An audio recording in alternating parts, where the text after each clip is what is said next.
Central Command, under the command of General Eric Kurilla, executed Operation Midnight Hammer, a deliberate and precise strike against 3 Iranian nuclear facilities. This was a complex and high-risk mission carried out with exceptional skill and discipline by our joint force. I want to thank every service member, planner, operator that made this mission possible. Their actions reflect the highest standards of the United States Armed Forces.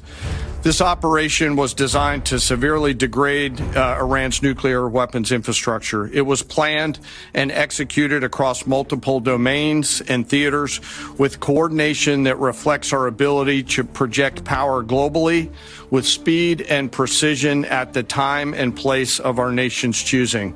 This was a highly classified mission with very few people in Washington knowing the timing or nature of this plan. I'll refer you to the graphic on the side as I walk you through some of the operational details. At midnight Friday into Saturday morning, a large B-2 strike package comprised of bombers launched from the continental United States. As part of the plan to maintain tactical surprise, part of the package proceeded to the west and into the Pacific as a decoy, a deception effort known only to an extremely small number of planners and key leaders here in Washington and in Tampa. The main strike package, comprised of 7 B-2 Spirit bombers, each with 2 crew members, proceeded quietly to the east with minimal communications. Throughout the 18-hour flight into the target area, the aircraft completed multiple in-flight refuelings.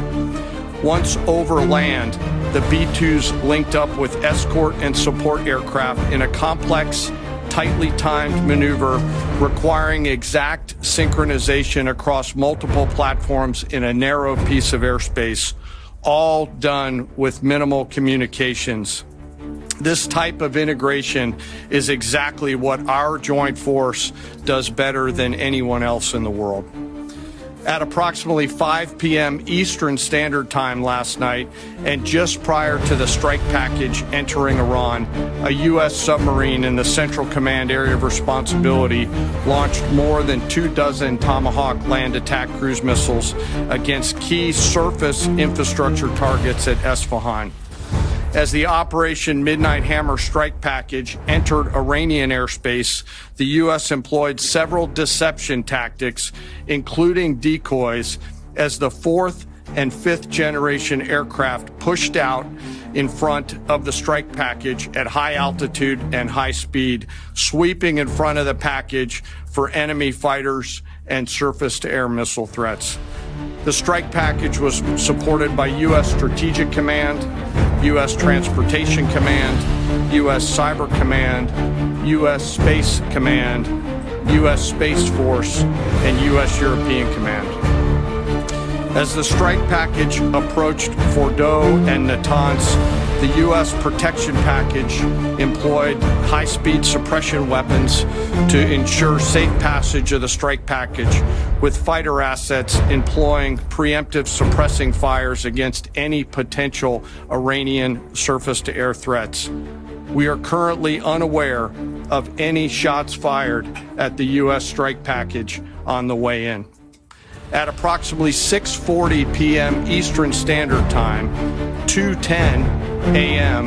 Iran time, the lead B-2 dropped 2 GBU-57 massive ordnance penetrator weapons on the first of several aim points at Fordo.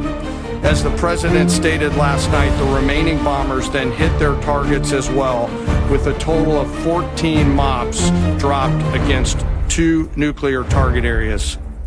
All 3 Iranian nuclear infrastructure targets were struck between 6:40 p.m. and 7:05 p.m.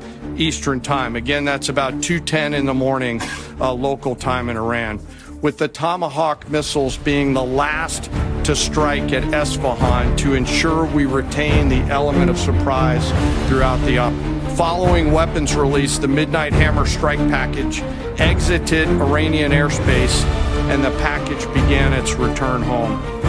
We are unaware of any shots fired at the package on the way out.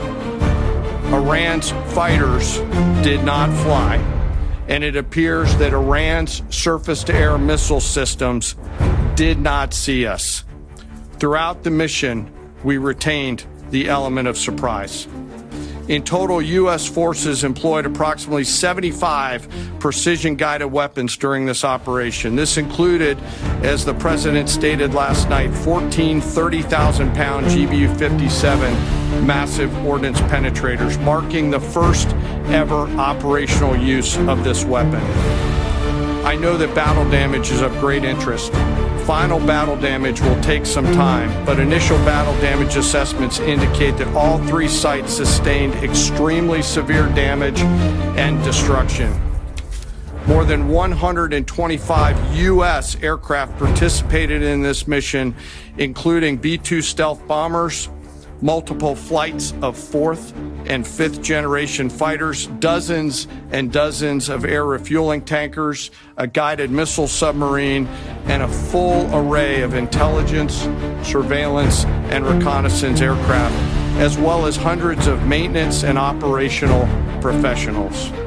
As the Secretary said, this was the largest B-2 operational strike in U.S. history and the second longest B-2 mission ever flown, exceeded only by those in the days following 9/11. Well prior to the strike, General Kurilla elevated force protection measures across the region, especially in Iraq, Syria, and the Gulf. Our forces remain on high alert and are fully postured to respond to any Iranian retaliation or proxy attacks, which would be an incredibly poor choice. We will defend ourselves. The safety of our service members and civilians remains our highest priority. This mission demonstrates the unmatched reach, coordination, and capability of the United States military. In just a matter of weeks, this went from strategic planning to global execution. This operation underscores the unmatched capabilities and global reach of the United States military. As the President clearly said last night, no other military in the world could have done this.